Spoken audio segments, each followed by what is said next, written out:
Hi, Christian Gugolz here, BDM at LDNfinance. Today we have the second episode of Gugolz and Guest, and with us today we have Chris Oatway from LDNfinance. Welcome, Chris. Good to have you here. Thank you very much.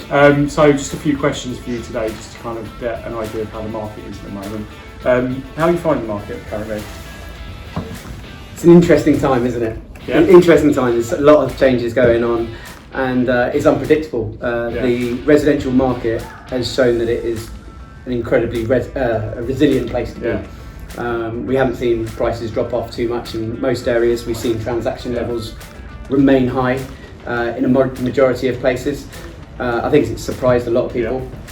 This has helped with funding still being available from mortgage lenders who have been absolutely rammed with new business, and just the desire for people to move, which has increased. So I think we've seen some real positive changes there that we didn't necessarily expect. Commercial market is definitely taking a bit of a hit at the moment. Everything seems to be on pause, much harder to get deals away. Who knows, and a lot of people in the larger deals, house builders, HAs, they're not really bidding on the big sites at the moment, so we're not seeing much movement there, and with people probably more likely to hold on to their sites, rework planning, and then come to the market later on when things have settled a little bit, but not right now. And the biggest challenge, obviously we've got lockdown coming up again for the second time. What would you say the biggest challenge would be moving forward at the moment, aside from that? I think the second lockdown is not going to impact us anywhere near as much as the first one. Everyone's prepared now. Everyone's set up to do remote working. A lot of people seem to be adapted pretty well to the situation. Fintech's come a long way to be able to help businesses work from home. And this has been proven when the offices have been effectively open, but the city isn't full of new people coming back in, or people coming back in, because people are able to work from home now. So second lockdown definitely won't have the dramatic effect. We know what to expect. We know house prices aren't likely to fall off a cliff because of the lockdown. Who knows what's going to happen next year when the real fallout comes through, and redundancy unemployment levels sort of get released. That's going to be a big unknown. End of Help to Buy, end of various other stamp duty schemes.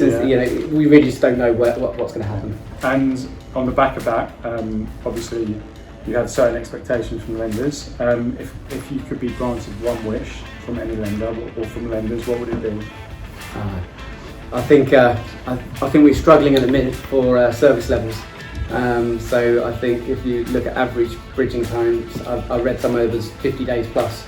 So I think one wish would be those ones who are actually still working in a very efficient manner and getting it through to share their secret with everyone, and then have some open system where brokers, solicitors and lenders can all work together to push deals through, because those times are far too high. But it's all very well having the rates and stuff, isn't it? But if you haven't got the service to go with it, then it doesn't necessarily work. So obviously the bridging market's been a bit up and down over the last few months. What sort of trends do you predict over the coming months?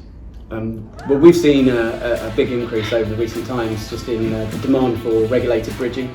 It's an area that we've always been involved in, and we can see the growth potential there. But also refurbishment finance.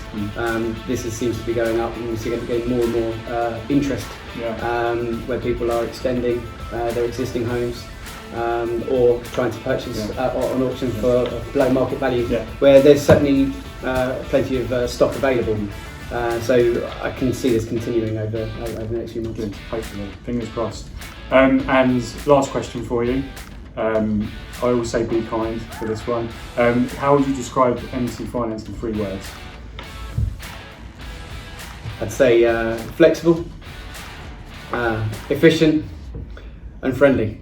Good, that's what I like to hear. There you go. Thanks for joining us today, Chris. It's been great to have you with us today for the second episode of Gugolz and Guest. And with lockdown approaching, we may not get one in soon, but hopefully see you in a few weeks' time.